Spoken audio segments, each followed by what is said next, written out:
Dartela duro! Duro! Duro!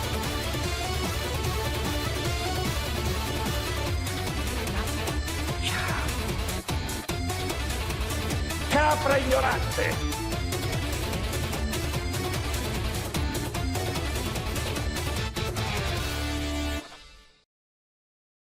The series all of you were begging me to bring back is finally here. Welcome to the 20th episode of Italian Politician of the Week. So for the ones that are new, I'm Nick the Great, and this is the first episode of my third season of Italian Politician of the Week. Be sure to check out the previous seasons if you want to know more about Italian politics and history in English. And like and subscribe since you're at it. This week I want to talk about two very different politicians. Mostly because I was not sure which one to choose. They don't have much in common other than the fact that they are both in Draghi's first cabinet, and that's pretty much it. So, where do I begin? For the sake of keeping you engaged, let me start with Renato Brunetta. Brunetta was born in 1950 in Venice. Despite his very humble origins, he will graduate in political sciences and economics in 1973 at the University of Padua, and from there began his academic career.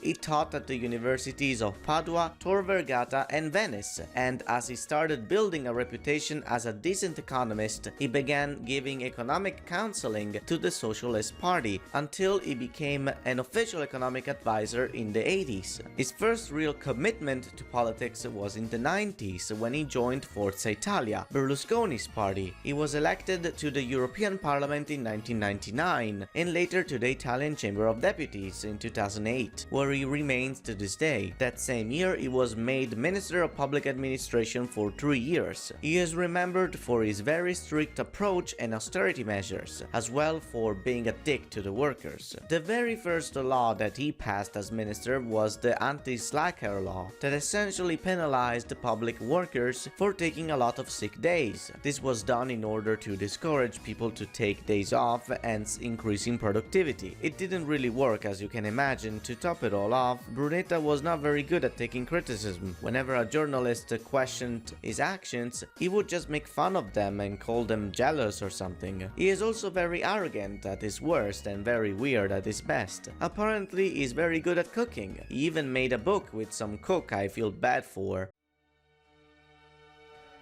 Un viaggio nella cucina regionale italiana. Ricette, ricordi e varie umanità.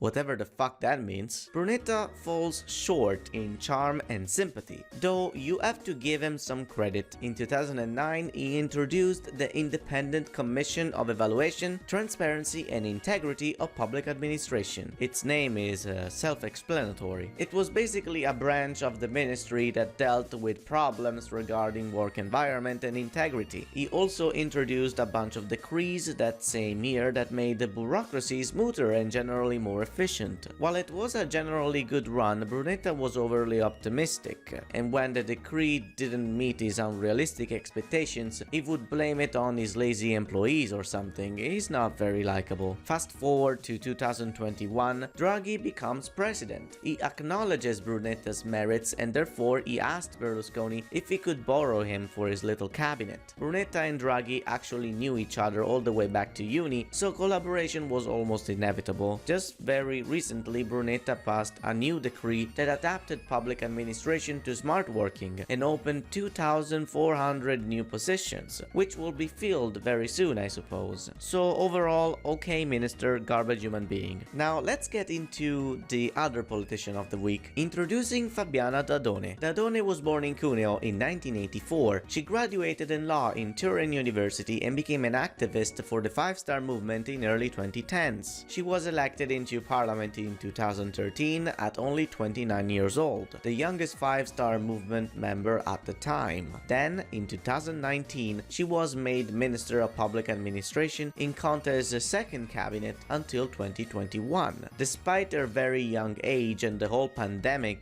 situation, she did pretty well. She focused on simplifying the language and the terminology used in the public administration in order to be more understandable to the average Italian, especially the youth, and she also began the digitalization process of public administration, something that Brunetta will most likely conclude in the next few months. Dadone also impressed Draghi for her versatility and youthful energy, and he decided to appoint her at the Ministry of Youth, where she really shines. She is the youngest minister in the cabinet at only 37 years old, which is intriguing as a fact on its own, but what is a lot more interesting is the fact that she opened a Twitch channel where every Sunday she plays games with people that young Italians look up to, or has interviews with influencers or anyone for that matter. Her ability of being in touch with the demographic she's supposed to care about is very impressive, and I look forward to seeing where her potential is going to take her. Recently, she was actually given a big task by Draghi to work on an anti-addiction decree that will most likely affect the young generations. This sparked a bit of controversy among the right-wing parties because Dadone is openly in favor of legalizing light drugs such as marijuana, but that's just beyond the point. Before I say goodbye, let me show you their political compasses. Brunetta is a neoliberal, economically Austrian or Chicagoan as some call them. In simple terms, he is that kind of economist that hates poor people and treats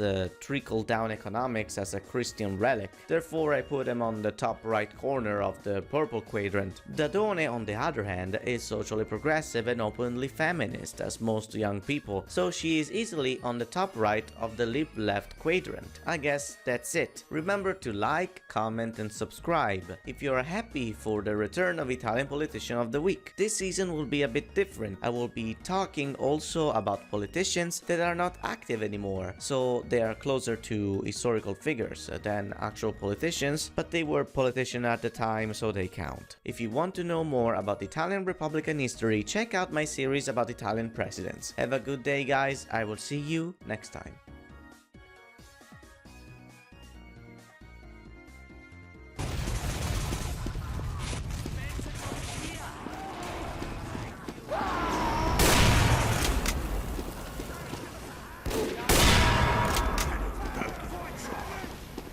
Thanks, mate.